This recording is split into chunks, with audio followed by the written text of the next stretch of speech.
Shalom dan selamat pagi. Kita bersyukur kepada Tuhan kalau pagi indah ini, awali minggu ini, kita boleh ada sebagaimana kita ada, semua karena kebaikan Tuhan.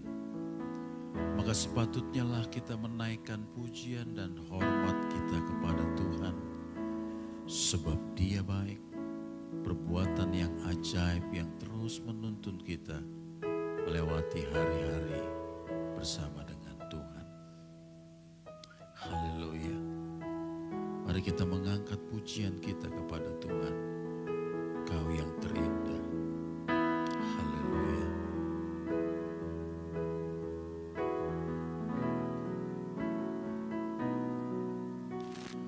Kau yang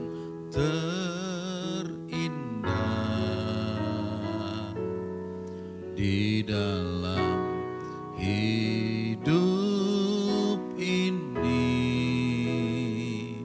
tiada Allah Tuhan yang seperti Engkau, penuh perkasa, penuh kemuliaan. Kau yang termanis di dalam hidup ini, ku cinta Kau lebih dari segalanya. Besar kasih setiamu kepadaku.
Terindah di dalam hidup ini, tiada Allah Tuhan yang seperti Engkau, besar perkasa, penuh kemuliaan.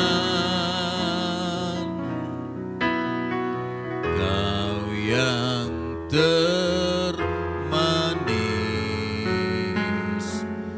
di dalam hidup ini, ku cinta Kau lebih dari segalanya. Besar kasih setiamu kepadaku.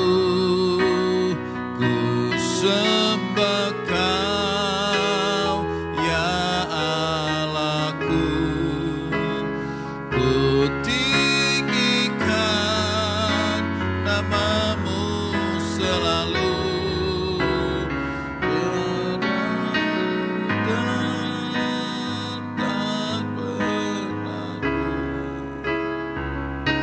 Engkaulah Yesus, Tuhan Raja.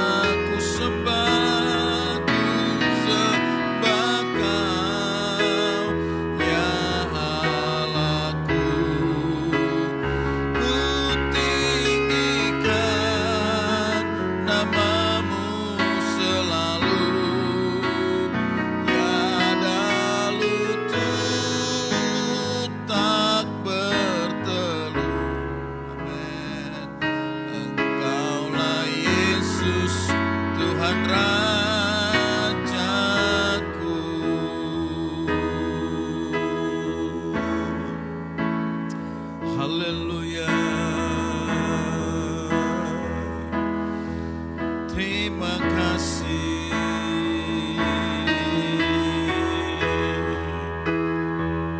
Haleluya. Kami bersyukur.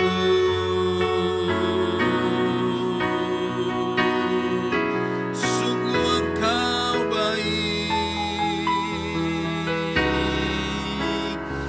Perbuatanmu yang ajaib.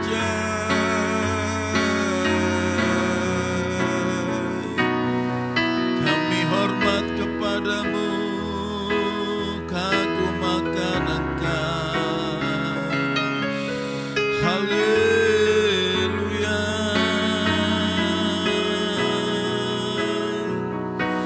Terima kasih.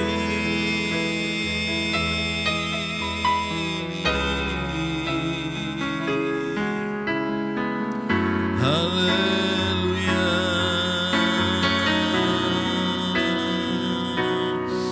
Terima kasih.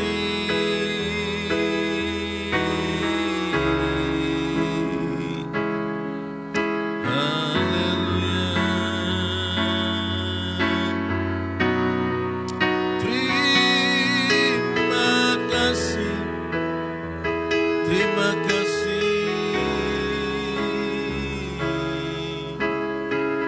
Ya Yesus Tuhan.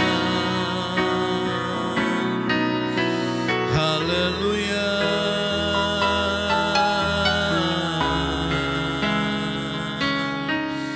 Haleluya.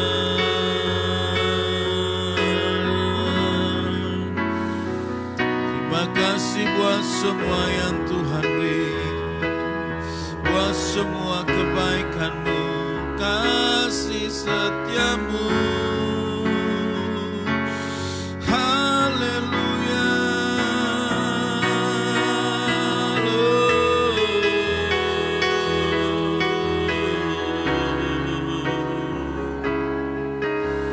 Haleluya.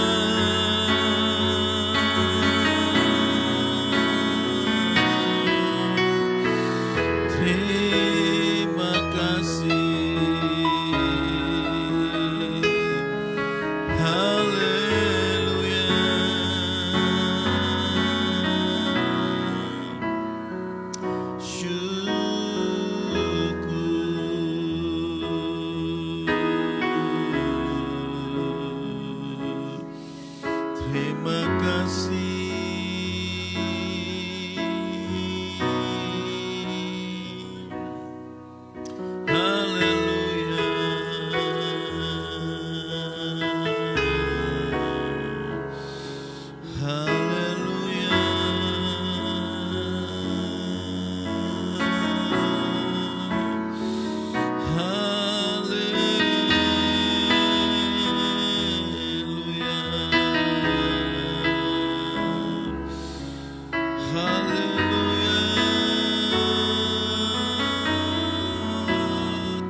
bangsa sujud kepadamu,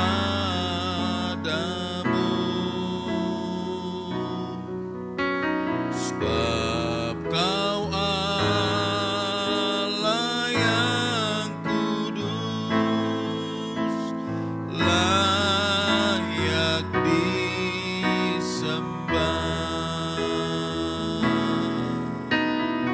Besar dan ajaiblah karyamu, adil dan benarlah, adil dan benarlah jalanmu, Raja segala bangsa, Raja segala bangsa, yang maha kuasa, mulia dan sekali lagi kita katakan besar dan ajaiblah, besar dan ajaiblah karyamu, adil dan benarlah jalanmu, Raja segala bangsa, yang maha kuasa, mulia namamu, layaklah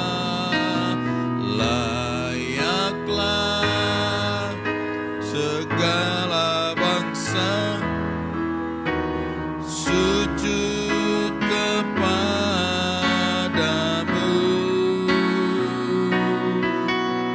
sebab Kau Allah yang kudus, layak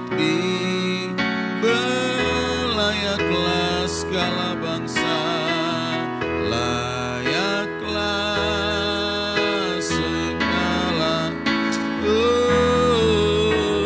sujud kepadamu, sebab Kau Allah, sebab Kau Allah yang kudus, layak disembah. Mari dengan lembut katakan, layaklah segala bangsa sujud kepadamu,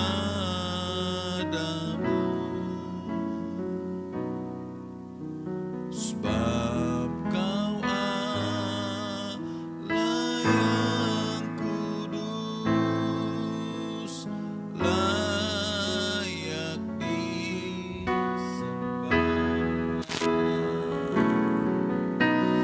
Layaklah segala bangsa sujud kepadamu,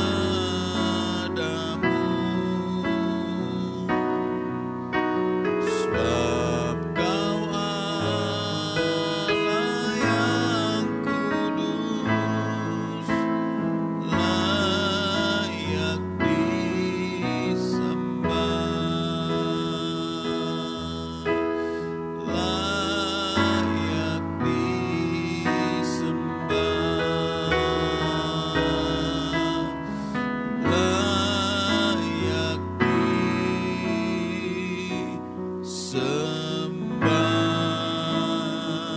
disembah. Terima kasih Tuhan. Terima kasih buat pagi hari ini. Tuntunan Tuhan yang sempurna atas kami. Kalau kami boleh ada sebagaimana kami ada,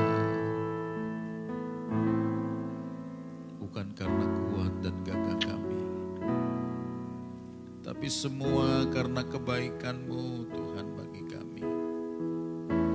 Siapakah kami ini yang dapat bertahan hidup kalau bukan karena kebaikan-Mu? memberi kami kesempatan untuk kami kembali berkarya, melakukan yang terbaik. Maka manfaatkanlah hidup kami Tuhan bagi kepentingan-Mu. Oh, haleluya. Terima kasih Tuhan.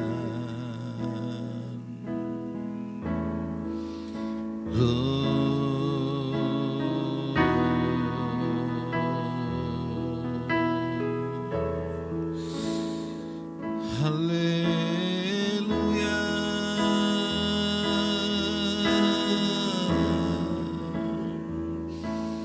Yesus.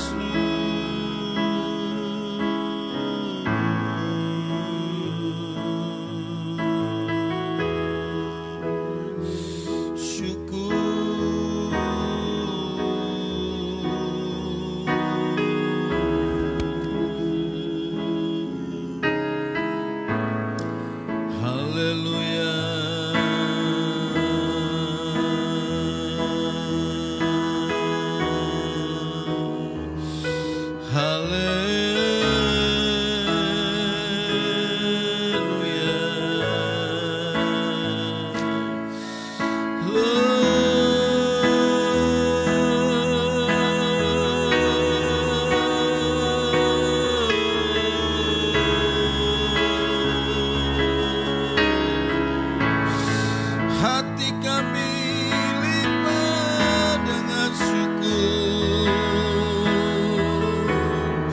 sebab perbuatan-Mu yang ajaib. Terima kasih.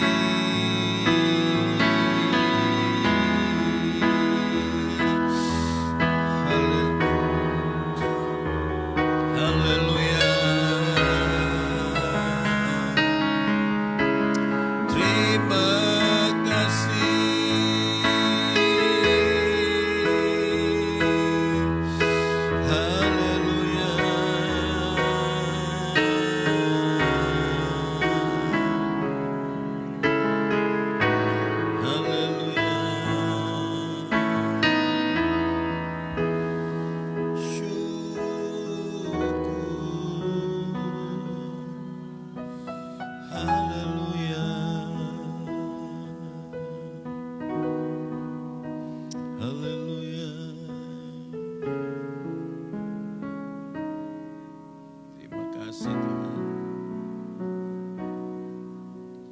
Ingat kasih-Nya,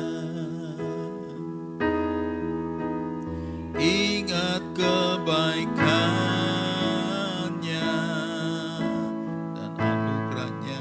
Haleluya. Dan anugerah-Nya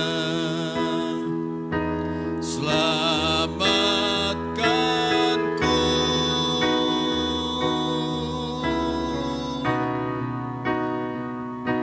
Sebab kasih-Nya setinggi langit, kasih setia Allah pada kita.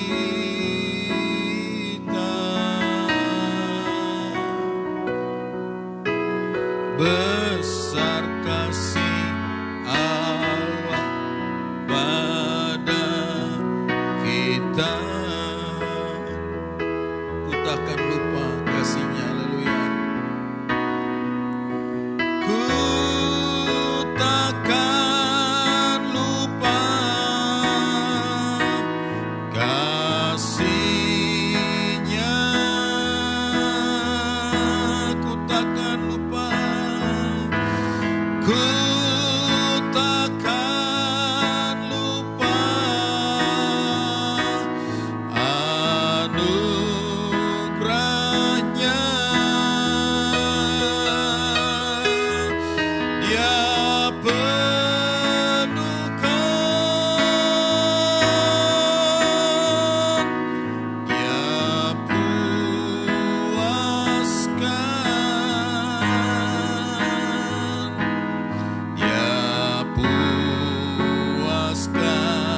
hasratku, hasratku.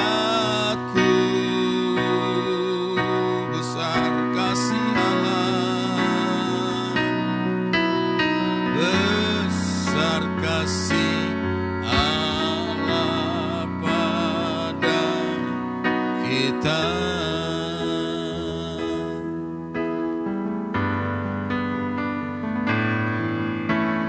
Ingat kasih-Nya,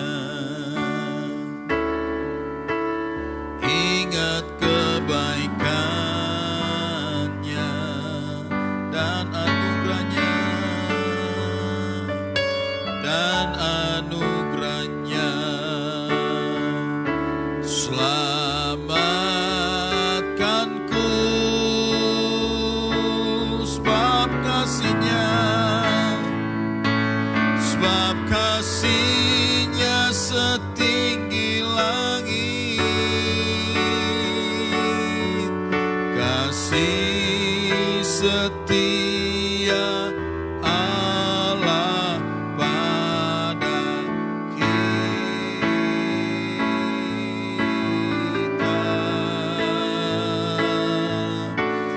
Besar kasih Allah pada kita. Bersama dengan suka takkan, ku takkan lupa, ku takkan lupa kasih-Nya, ku takkan lupa, ku takkan lupa anugerah-Nya. Dia penuhkan, Dia penuhkan,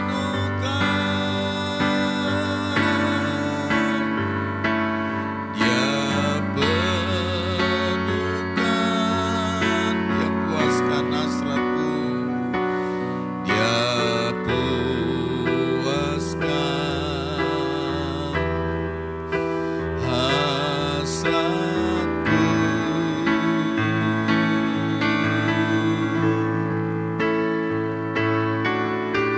Besar kasih Allah bagi kita,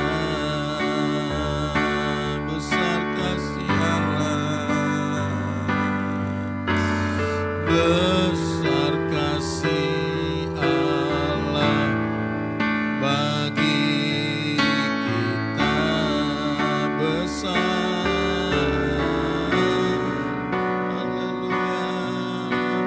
Besar kasih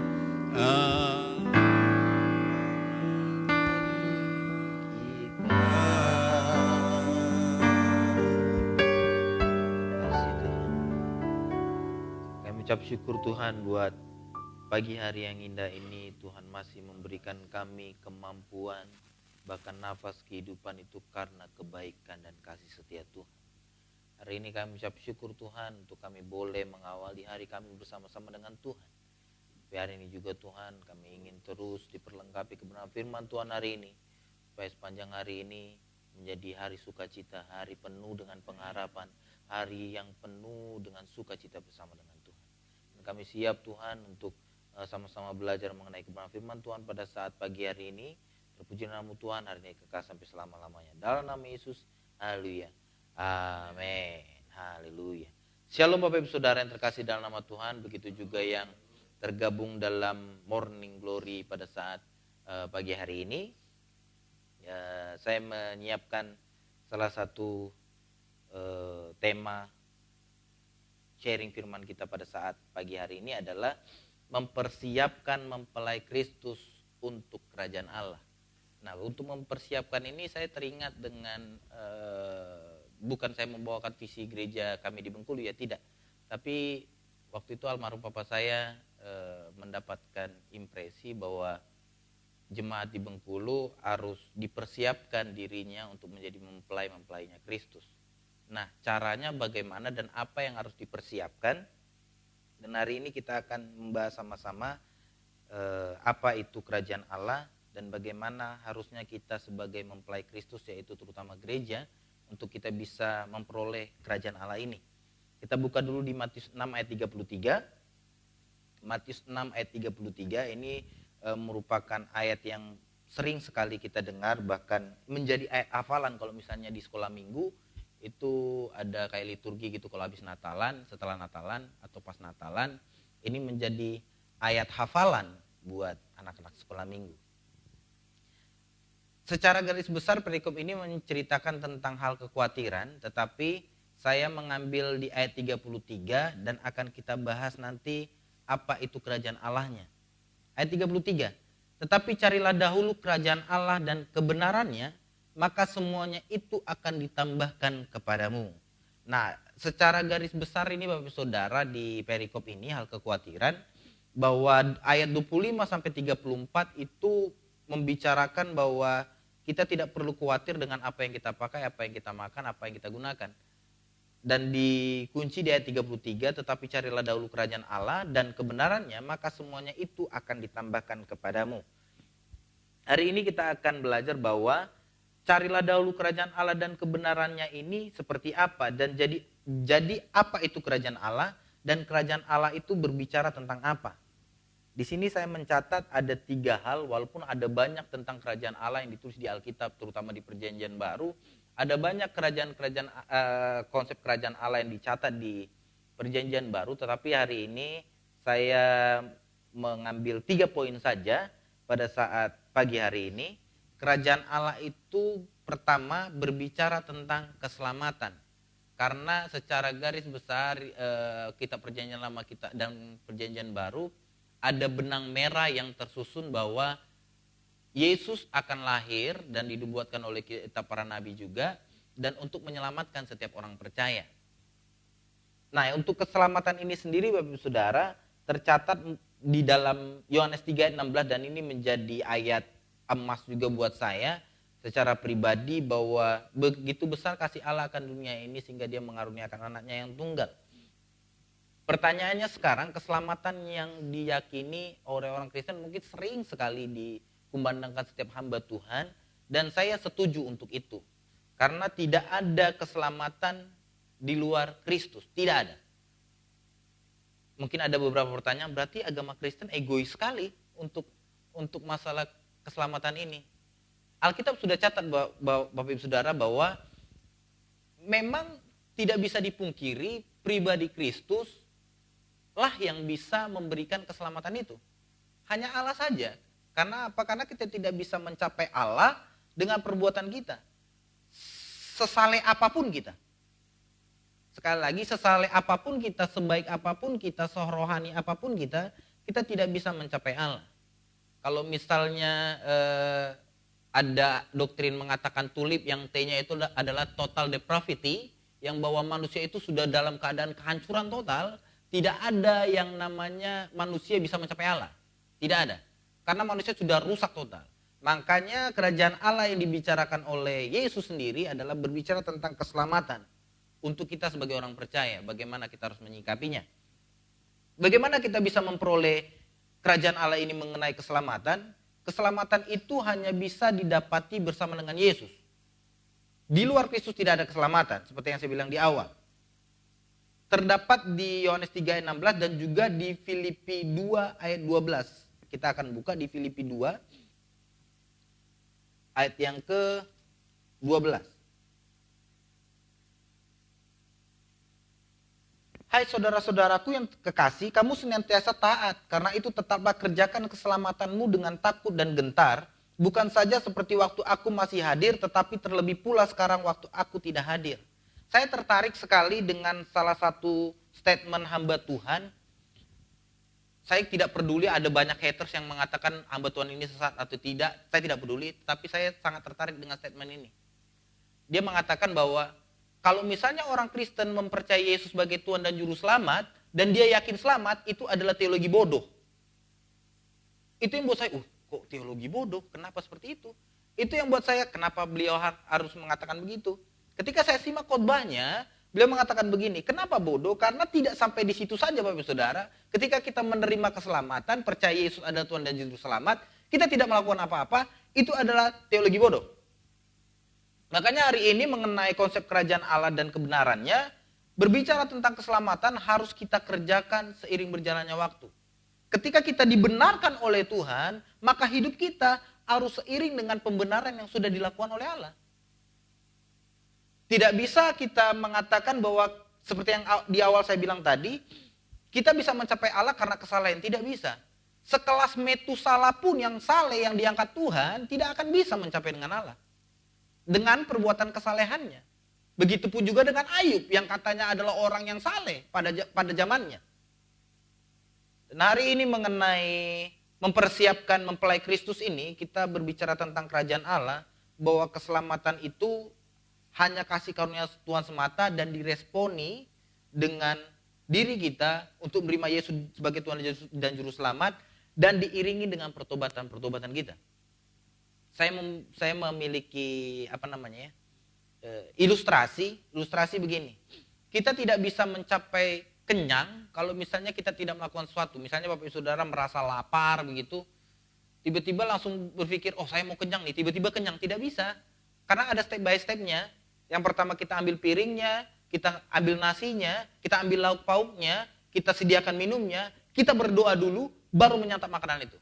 Apakah kita langsung kenyang? Tidak. Ada proses dulu, kita nunggu dulu mungkin nasi atau airnya bisa turun dulu ke perut dan dicerna dan baru kita merasa kenyang. Untuk proses makan aja kita ada proses yang harus kita kerjakan. Begitupun juga dengan keselamatan.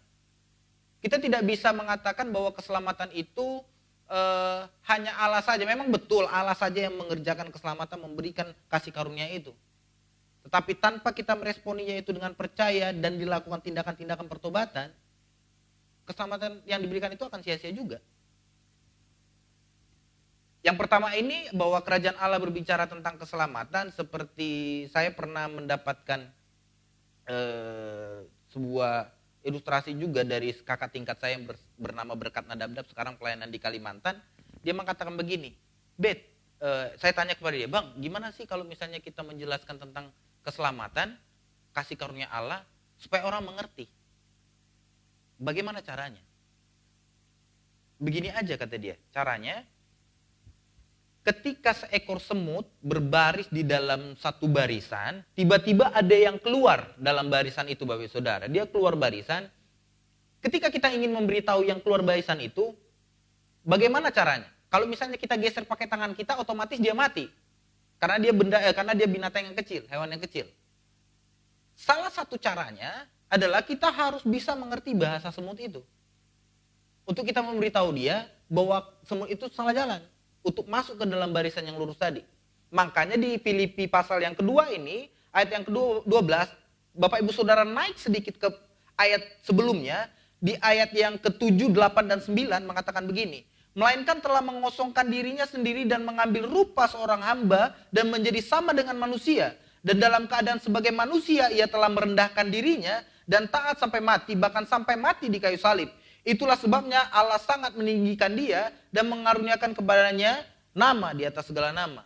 Bahwa hanya Allah saja yang bisa menjangkau manusia, tidak bisa manusia menjangkau Allah. Sehingga apa? Sehingga dia mengaruniakan anaknya yang tunggal tadi, untuk dia menjadi seorang manusia, untuk menyelamatkan setiap orang percaya. Karena Bapak Ibu Saudara, yang berdosa yang menurut saya makhluk spesial itu yang sudah diciptakan Tuhan adalah manusia. Yang sudah di-create Allah sedemikian rupa. Jadi saya bisa simpulkan bahwa Yesus datang sebagai manusia karena manusia adalah ciptaan yang paling spesial. Kalau dalam pemikiran saya sebagai manusia biasa yang otak saya hanya cuma segenggam kepalan tangan, kalau Alkitab mencatat hewan yang menjadi ciptaan paling spesial, ini pemikiran saya. Kalau misalnya seandainya Allah menciptakan hewan adalah manusia spesial, saya akan percaya ketika hewan berdosa, Tuhan akan menjadi hewan juga. Itu menurut pemikiran saya. Tetapi masalahnya Alkitab tidak mencatat demikian. Alkitab mencatat bahwa manusia lah yang menjadi manusia yang ciptaan yang paling spesial di matanya. Sehingga ketika manusia melakukan kesalahan, keberdosaan yang mengakibatkan keterpisahan antara Allah dan manusia, bahwa Allah lah yang sendiri yang memberikan penghubung itu sendiri untuk kita bisa mencapai atau memperoleh kerajaan Allah ini, yaitu keselamatan. Yang kedua, mengenai mempersiapkan diri atau mempersiapkan mempelai Kristus untuk kerajaan Allah ini, yang kedua saya mendapatkan poin, kerajaan Allah itu berbicara tentang kasih. Di 1 Yohanes 4 ayat ke-7, saya mendapatkan ayatnya di sini, di 1 Yohanes 4 ayat yang ke-7. Saya akan bacakan. Saudara-saudaraku yang kekasih, marilah kita saling mengasihi sebab kasih itu berasal dari Allah. Dan setiap orang yang mengasihi lahir dari Allah dan mengenal Allah. Poin yang kedua menurut saya adalah, saudara, yang Alkitab catat, bahwa kerajaan Allah ini berbicara tentang kasih. Alkitab Perjanjian Baru mengatakan begini, ada 3 pilar kekristenan. Yang pertama iman, pengharapan, dan kasih. Tapi di akhir kalimat itu dicatat bahwa kasih lebih besar daripada kedua itu. Dan saya meyakini juga Bapak Saudara bahwa nanti suatu saat nanti ketika kita berada di kerajaan sorga nanti, kita tidak perlu lagi pengharapan. Karena apa? Karena pengharapan apa lagi kita harus harapkan? Karena kita sudah berjumpa dengan apa yang kita harapkan. Yang kedua, iman. Kita tidak perlu beriman lagi. Kita beriman buat siapa? Karena kita sudah bertemu dengan apa yang kita yakini. Yang ketiga, makanya Alkitab catat yang terbesar adalah kasih. Dan saya yakin dan percaya bahwa atmosfer dan nafas atau oksigen di kerajaan Allah itu nanti adalah kasih sendiri. Karena Alkitab mencatat bahwa kasih yang lebih besar, dan Alkitab juga mencatat di Perjanjian Baru, kasih menutupi banyak sekali dosa. Makanya untuk mempersiapkan mempelai Kristus ini, kita harus mengumandangkan terus kasih dan mempraktekkan terus apa itu kasih. Karena ada sebuah cerita yang saya mendapatkan nilai poin penting juga dalam kisah ini. Ada seorang pendeta dan seorang jemaat. Seorang pendeta ini mengumandangkan khotbahnya ketika dia berkhotbah di hari Minggu di tengah jemaat yang ramai. Ketika itu pendeta ini berkhotbah, "Kasihilah sesamamu. Ketika engkau disakiti, jangan pernah sakiti dia balik. Ketika pipi kirimu ditampar, berikanlah pipi kanan," kata pendeta tersebut. Tiba-tiba ada seorang jemaat yang mungkin agak dablek begitu ya, agak-agak cara menangkap firmannya harafiah sekali. Tiba-tiba pas setelah khotbah selesai, persembahan sudah jalankan dan juga sudah mengakhiri ibadah, pendeta itu turun dan berdiri di depan pintu masuk untuk menyelami setiap jemaatnya. Jemaat pulang, disalami satu persatu. Tiba-tiba ada seorang jemaat berlari dari bangkunya ke belakang mengejar pendeta tersebut. Tiba-tiba pemuda ini menampar pipi kiri pendeta tersebut. Celepak, katanya. Tiba-tiba kaget pendetanya. "Ih, kenapa Anda menampar saya?" Bapak pendeta sendiri yang bilang, "Ketika pipi kirimu ditampar, berilah pipi kananmu." "Mana pipi kanan Pak Pendeta?" Ditampar lagi pipi kanan, jadi tar gitu. Tiba-tiba karena pendeta ini banyak ayat-ayat yang dikuasai, dia pakai lagi ayat itu. Dia bilang begini, "Asal Anda tahu, Alkitab mencatat, apa yang kamu tabur, itu yang kamu tuai." Ditendang sama pendetanya, pak, katanya. Waduh. Jadi terkadang bahwa dari kisah ini saya mendapatkan poin penting bahwa mengasihi seseorang terkadang tidak sesuai realita yang kita kerjakan. Terkadang mengkhotbahkan bahkan membicarakan tentang kasih enteng. Tapi ketika kita diperhadapkan dengan situasi yang mengakibatkan kasih ini tidak bisa kita lakukan, apakah kita masih bisa kerjakan? Seperti kisah tadi, ketika ada banyak orang mengasihi, menjahati kita, memfitnah, bahkan menjahati sedemikian rupa, begitupun diri sendiri bahkan keluarga, apakah kita terus mengasihi mereka? Seperti ayat ini mengatakan di 1 Yohanes 4 ayat yang ke-7 ini. "Saudara-saudaraku yang kekasih, marilah kita saling mengasihi, sebab kasih itu berasal dari Allah." Garis bawahi ayat ini Bapak Saudara. "Dan setiap orang yang mengasihi lahir dari Allah dan mengenal Allah." Di situ saya berarti ketika orang tidak memiliki kasih, berarti dia tidak mengenal Allah. Betapa bahayanya kita sebagai orang Kristen, ketika kita tidak memahami arti kasih, berarti kita percuma menjadi orang Kristen.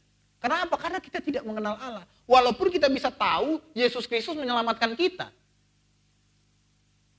Tetapi ketika kasih ini tidak bisa kita pahami dengan sedemikian rupa, koreksi kembali lagi hidup kita Bapak Saudara. Kita mengenal Allah apa tidak nantinya. Ayat yang ke-8, barang siapa tidak mengasihi, ia tidak mengenal Allah, sebab Allah adalah kasih. Itu yang buat saya ketika saya mempersiapkan poin ini, waduh Tuhan, apakah saya tidak mengenal Allah ini? Apakah ketika saya pelayanan terus di mimbar, bahkan di luar mimbar, ketika saya tidak memiliki kasih ini, saya tidak mengenal Allah. Saya juga tertarik dengan, kalau misalnya Bapak Ibu Saudara tergabung dalam ibadah kita tadi siang, pagi dan siang, Pendeta Dr. Juan Huta Barat mengatakan begini dalam khotbahnya. Pendeta Dr. Juan Huta Barat mengatakan begini dalam khotbahnya. Saya tertarik satu poin. Whatever motivasi orang memberkati siapapun itu. Ketika tangan memberi, tangan kiri harus ikut. Karena di saat pandemi-pandemi seperti ini, masalah seperti ini, diperlukan berkat orang lain. Itu buat saya, oh iya ya. Terkadang saya punya stereotip waktu itu, stereotip maksudnya di pikiran saya, ketika memberi, kanan, kiri nggak bisa tahu. Seperti Pak Dr. John Huta Barat mengatakan begini, itu ketika orang sudah berada di fase itu, ya lakukanlah. Tetapi ada tingkat kerohanian beberapa orang yang belum pada fase yang itu. Itu yang buat saya, oh iya ya. Jadi ketika kita tidak berlaku kasih, ayat ini yang mengatakan, bukan saya yang mengatakan Bapak Saudara,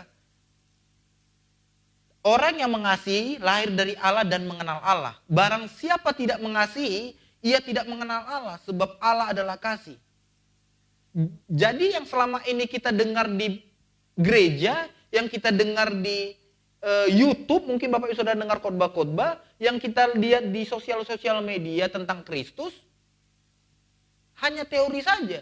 Bukan kita kenal secara pribadi siapa Allah itu sendiri. Makanya yang kedua ini Bapak Ibu Saudara, bahwa untuk mempersiapkan menjadi mempelai Kristus ini tidak gampang. Tidak gampang. Ada yang mengatakan ikut Tuhan itu gampang, tinggal datang ke gereja, memberikan persembahan, perpuluhan. Tidak sampai di situ. Untuk mengikut Tuhan itu ada harga yang harus dibayar. Untuk memberikan kasih ini, kasih yang paling sempurna itu adalah Yesus. Yesus sudah mencontohkan kasih yang paling besar. Tidak ada kasih yang lebih besar selain mengorbankan nyawanya untuk orang lain.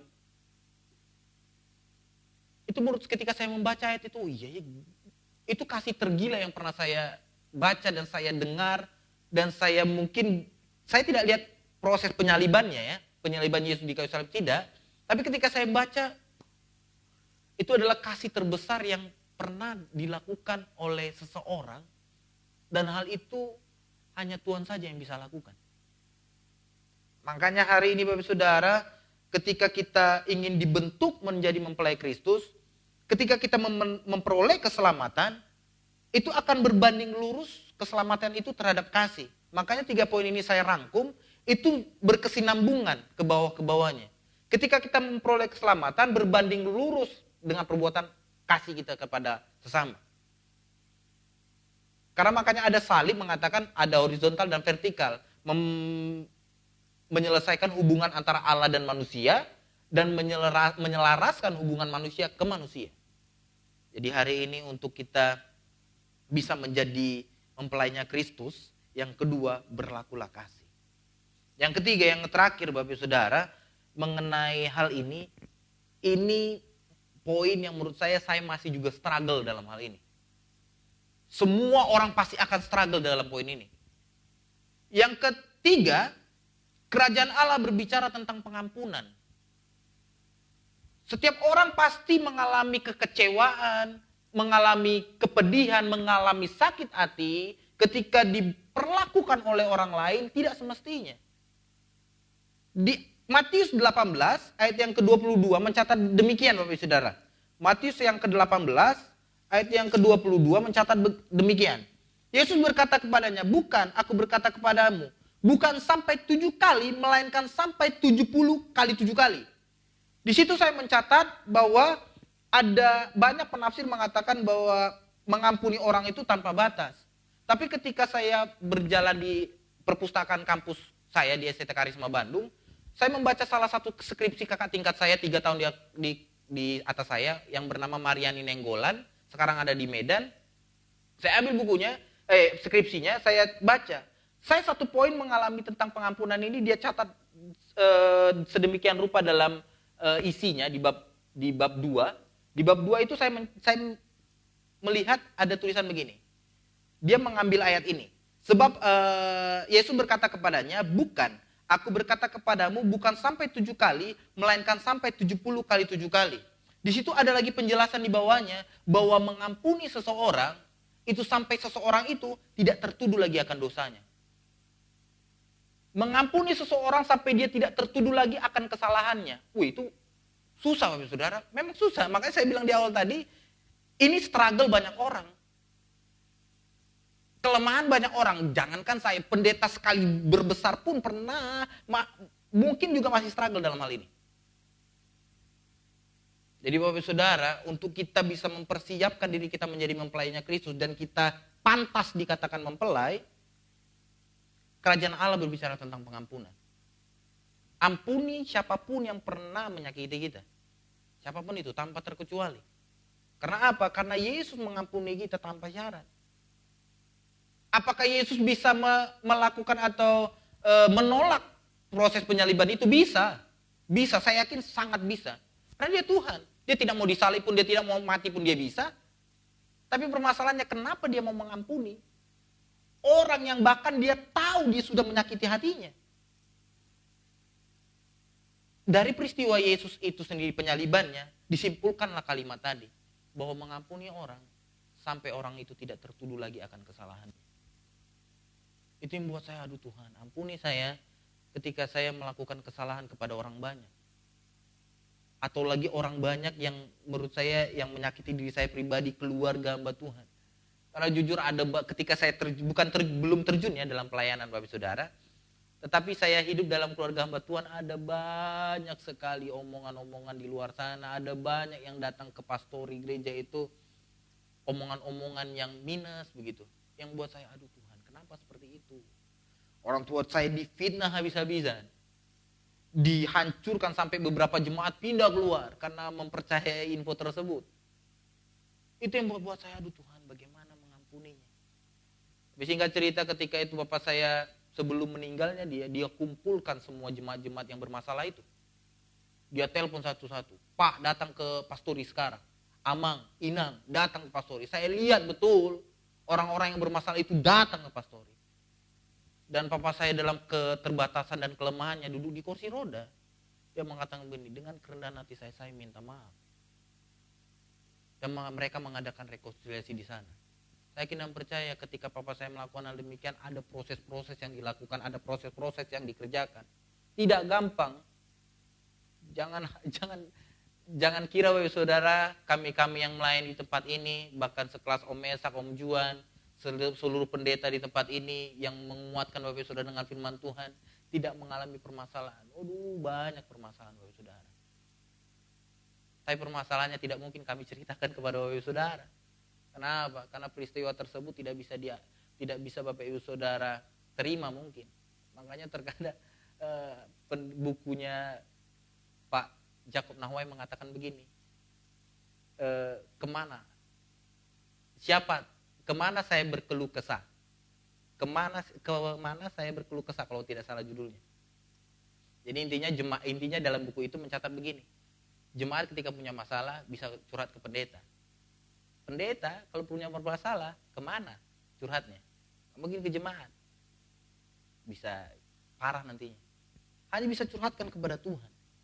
Hanya terkadang ketika permasalahan hamba Tuhan difitnah, disakiti, diomongi. Itu buat saya tekanan Tuhan. Uji saya lebih dalam lagi. Supaya saya mengerti arti ikut Tuhan. Jadi hari ini Bapak Saudara, pastikan betul dalam hidup kita bahwa kita mengampuni orang tanpa syarat. Mengampuni orang tanpa dia tertuduh lagi akan kesalahannya. Dan itu akan ketika kita bisa lakui dan kita bisa berada di fase itu dan berada di posisi itu, yakin dan percayalah Tuhan berperkara dahsyat dalam kehidupan kita. Biarlah 3 hal ini Bapak Saudara untuk kita bisa menjadi mempelainya Kristus. Kita tahu kerajaan Allah itu berbicara tentang keselamatan. Yang kedua tentang kasih. Yang ketiga tentang pengampunan. Ada banyak memang poin-poin mengenai kerajaan Allah. Tapi 3 hal ini membuat saya secara garis besar juga Alkitab sudah mencatat hal ini. Dengan kasih Kristus yang sudah dibuatkan dari kita para nabi juga, penyaliban Kristus, lainnya Kristus, penyalibannya Kristus, itu berbicara tentang keselamatan, kasih, dan pengampunan. Tanpa 3 hal ini, kita tidak akan menerima keselamatan, kita tidak akan memperoleh kehidupan yang kekal. Percayalah. Tapi ketika kita tahu apa yang dikumandangkan oleh Yesus, dikumandangkan oleh nubuatan-nubuatan yang dicatat dalam perjanjian lama, kita responi dengan benar ketiga hal ini, saya yakin dan percaya Tuhan pasti bakal pakai kita secara dahsyat di dunia yang semakin sulit ini. Biar kiranya ketiga hal ini Bapak Saudara kita tanamkan, kita patri dalam hati kita dan kita lakukan. Dan saya selalu berdoa ketika saya mengakhiri hal ini, saya selalu berdoa ketika saya sudah khotbahkan ini di Bengkulu juga. Saya selalu bilang kepada jemaat, saya berdoa ketika 3 ini sudah kita dengar, kita langsung bertemu ketika kita keluar dari rumah, bahkan dari gereja ini. Bertemu dalam apa? Bertemu dalam peristiwa-peristiwa yang kita bersinggungan dengan pengampunan kasih ini. Supaya apa? Supaya semakin tajam. Karena kalau tidak ada ujiannya, itu kita tidak akan semakin tajam. Jadi saya selalu berdoa buat Bapak Ibu Saudara, terkadang kita sebagai manusia takut, jangan dulu lah, ngapain kita harus berhadapan dengan orang yang menyakiti kita. Tidak, justru itulah yang membuat kita semakin kuat di hadapan Tuhan. Saya berdoa Bapak Ibu Saudara buat hari ini, buat Bapak Ibu Saudara di rumah yang menyaksikan hari ini, supaya kita dipertemukan dengan pengujian-pengujian yang ada, supaya kita layak dikatakan mempelainya Kristus. Sekian dari saya, Tuhan Yesus memberkati. Haleluya. Saya serahkan kepada hamba-Nya. Haleluya. Sebelum kita menaikkan doa-doa syafaat kita kepada Tuhan, kita mengangkat pujian kita kepada Tuhan. Haleluya.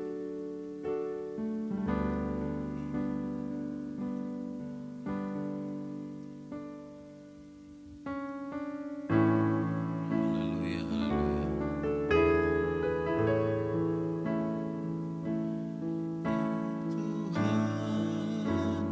Tuhan kami, betapa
inilah saat-saat yang tepat gereja bangkit untuk mewartakan pengharapan bagi banyak orang, sehingga negeri dan bangsa kami boleh melihat Tuhan, boleh mengenal Tuhan, boleh percaya kepada Tuhan dalam kehidupan mereka hari ini Tuhan.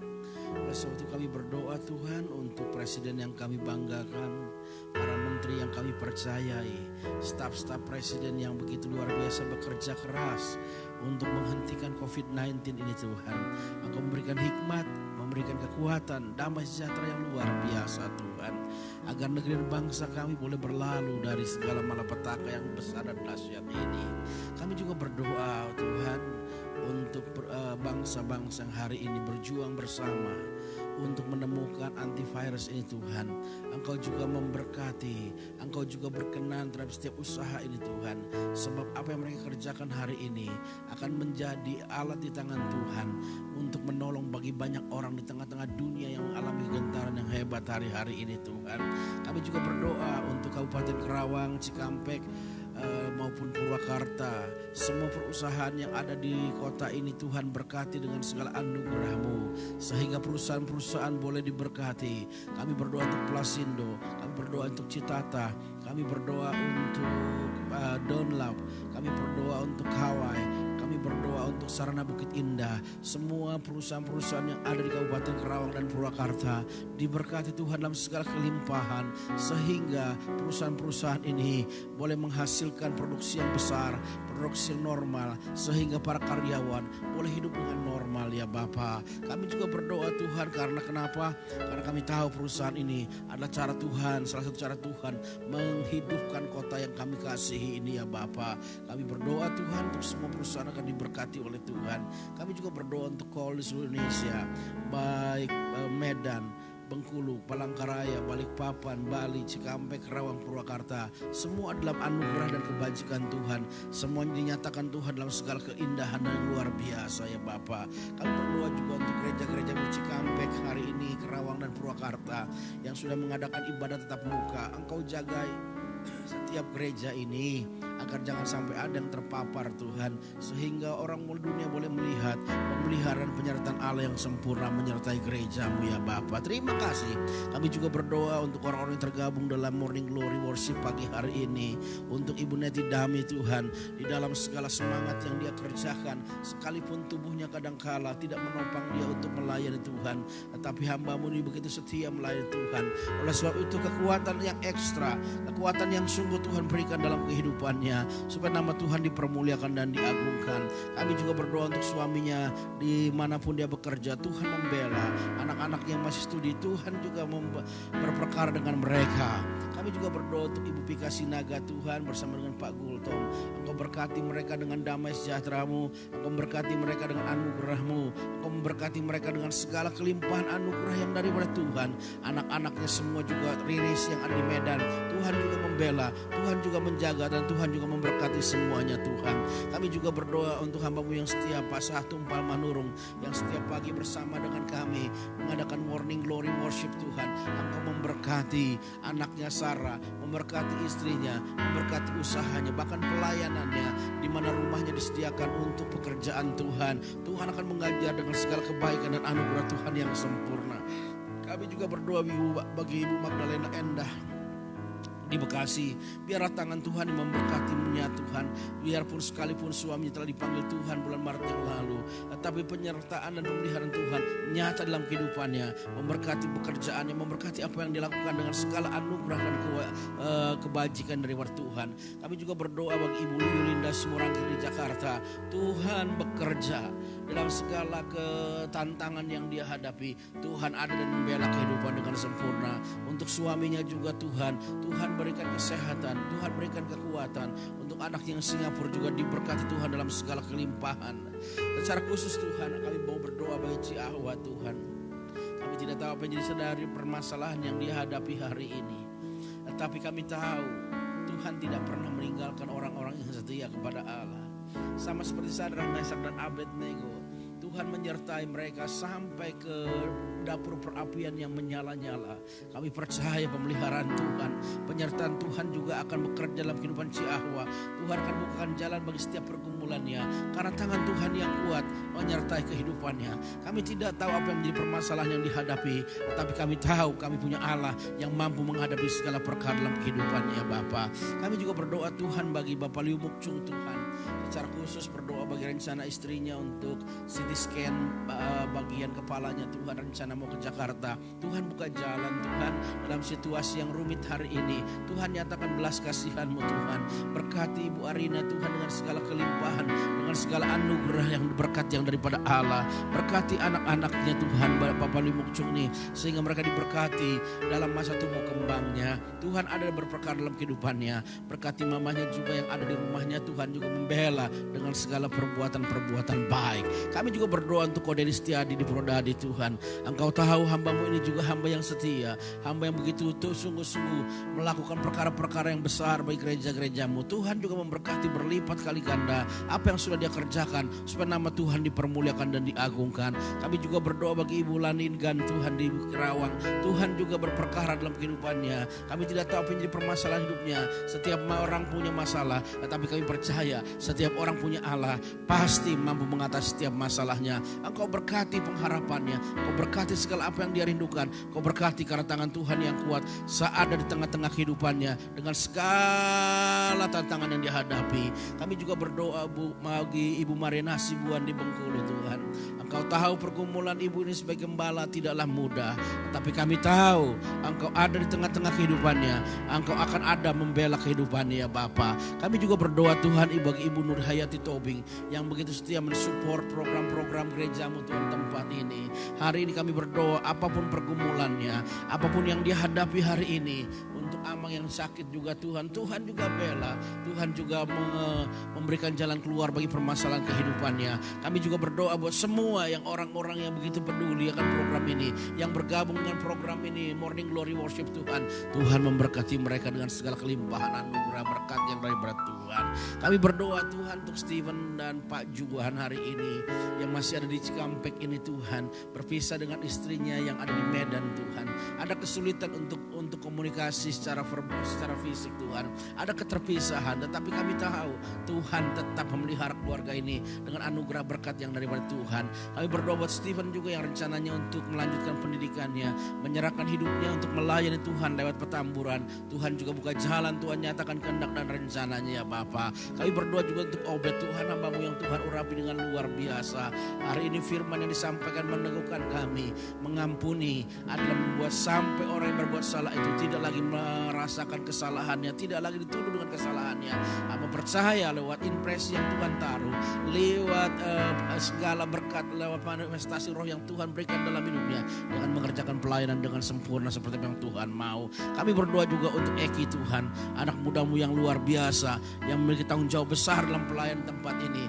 Engkau terus menjagai hatinya, Engkau menjagai hatinya, Engkau menjagai hatinya, supaya hati dari hati yang bersih, hati yang benar, pelayanannya akan lebih berdampak lagi untuk kemuliaan dan kebesaran nama Tuhan. Hamba berdoa bagi istri dan hamba dan istri Tuhan, Engkau memberkati kami dengan kekuatan, karena tidak mudah sebagai seorang gembala, keluarga gembala, pemimpin rohani. Kami harus hidup Tuhan, karena kami tahu betapa berat sebagai pemimpin rohani kami hidup dituntut untuk lebih daripada sekedar manusia biasa. Oleh sebab itu hanya kekuatan Allah yang memampukan kami berjalan dalam setiap janji-janji-Mu Tuhan. Tuhan Kau berkati keluarga kami dengan anugerah-Mu, supaya masa tumbuh kembang anak-anak kami juga sungguh Tuhan pelihara dan Tuhan jaga dengan sempurna. Dan kami mau menyerahkan sepanjang hari ini dalam tangan pengasihan Tuhan. Engkaulah pemilik hari ini, Engkau adalah penguasa akan hari ini, Engkau adalah Allah yang memberkati hari ini. Maka kami melangkah dengan iman dan percaya setiap langkah kehidupan kami akan menjadi berkat dalam kehidupan kami. Dan kami percaya sepanjang hari ini Tuhan akan berjumpakan kami dengan orang-orang yang membutuhkan Kristus, sehingga kami boleh memberitakan Kristus tengah-tengah kehidupan mereka. Terima kasih Bapa, terima kasih. Kami percaya pagi hari ini anugerah Tuhan yang limpah menyertai kami semua. Di dalam nama Tuhan Yesus Kristus kami bersyukur dan kami berdoa. Haleluya. Amin.